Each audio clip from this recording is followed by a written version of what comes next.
Hey, what's up guys? So in this video, we will see how to find and delete all viruses on the iPhone 17, 17 Pro and the 17 Pro Max. To do that, just open Settings, then tap on General. Now at the bottom of the page, you will find the option of VPN and Device Management. Just tap on it. Now if there is any unknown VPN profile connected to your iPhone, just tap on it and remove the unknown VPN profile from your iPhone. After that, just go back to the main settings page and tap on Apps. Now from this app list, just look for the Safari app, then tap on it. From here, just tap on Advanced, then tap on Website Data.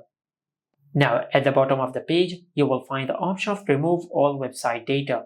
Just tap on it and select Remove Now. Then go to your home screen and open the Files app on your iPhone. Now at the bottom of the screen, just select Browse, then open the Downloads folder.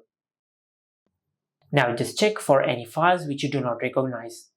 Just tap and hold on the file which you do not recognize and select Delete. Now after you've done that, then tap on Browse and select Recently Deleted. Now just delete all the content in the recently deleted section. Just like that. And this is how you can find and delete all viruses on the iPhone 17, 17 Pro and the 17 Pro Max. Make sure to like, comment and subscribe. Thank you for watching.